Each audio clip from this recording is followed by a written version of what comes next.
ជំរាបសួរបងប្អូនទាំងអស់គ្នាអញ្ចឹងមកស្វែងយល់និងទស្សនាជាមួយខ្ញុំទាំងអស់គ្នាអំពីប្រាសាទបន្ទាយស្រី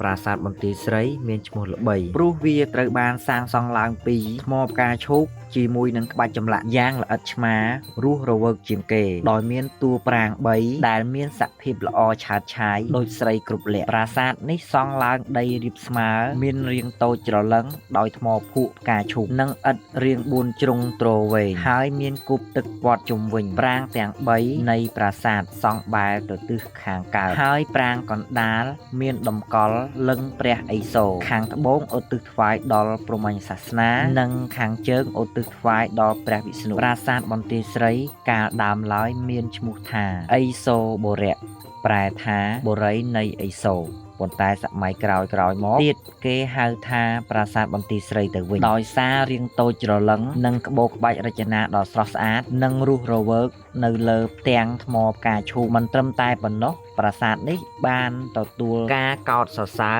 ពីភ្ញៀវទេសចរសឹងតែគ្រប់រូបថា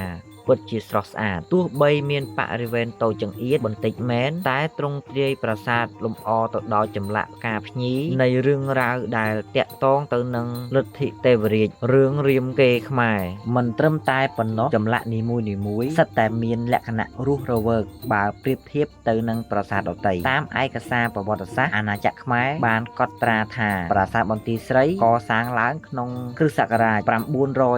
967នៃរជ្ជកាលព្រះបាទស្រីរាជេន្ទ្រកម័នទេពទី2គឺមុនការសាងប្រាសាទអង្គរវត្តនិងអង្គរធំដោយព្រហ្មម្នាក់ឈ្មោះយៈជ័យវរហៈដែលជាព្រះគ្រូរបស់ព្រះបាទជ័យបរម័នទេពទី5ដើម្បីឧទ្ទិសដល់ព្រហ្មញ្ញសាសនាប្រាសាទបន្ទាយស្រីធ្វើអំពីថ្មភក់ពណ៌ស៊ីជម្ពូនិងរំលេចទៅដោយអប្សរាចំនួន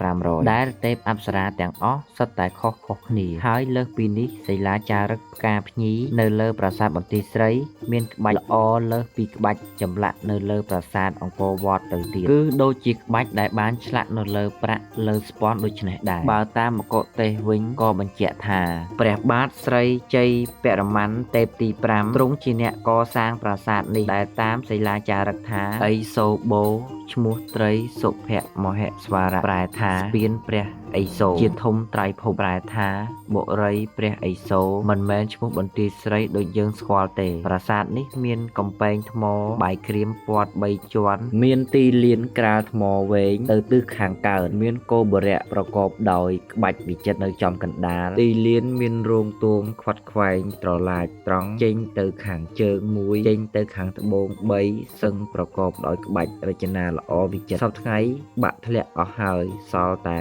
សសរជ្រងច្រាងគួរឲ្យសោកស្ដាយប្រាសាទបន្ទាយស្រីជាប្រាសាទមួយដែលមានក្បាច់រចនាយ៉ាងបញ្ចង់ឆើតឆាយមានសន្លឹកភ្លឺវល់វិលវងល្អិតឆ្មាស្រស់រស់រវើកដែលមើលទៅគួរឲ្យនឹកគិតដល់មានក្តីសង្ស័យថាទេវតានិមិត្តសន្លឹកក្បាច់មួយទងដែលវិលវងមូលក្រឡង់អាចទាញភ្នែកគោចគុណមើលម្ដងហើយម្ដងទៀតនឹងឲ្យឈរត្រឹងភាំងភ្លេចខ្លួនជញ្ជក់មាត់ដោយសេចក្តីស្ងើចថ្វីដៃសម្ដែងដោយឃើញថាសង្ស័យយកសាងប្រាសាទបន្ទាយស្រីនេះជាសម័យនៃការចេះដឹងស្ទាត់ជំនាញរបស់បុព្វបុរសខ្មែរសម័យនោះប្រាសាទបន្ទាយស្រីកន្លងមកត្រូវរងនៅភាពមហន្តរាយដោយសារតែសង្គ្រាមបានធ្វើឲ្យប្រាសាទបុរាណមួយនេះខូចខាតតិចខ្ទីអស់យ៉ាងច្រើនរបងកំផែងការពារខាងក្រៅត្រូវបានគេធ្វើការជីកគាស់កាយរកវត្ថុបុរាណកាលពីអំឡុងប្រទេសស្ថិតនៅក្នុងសង្គ្រាម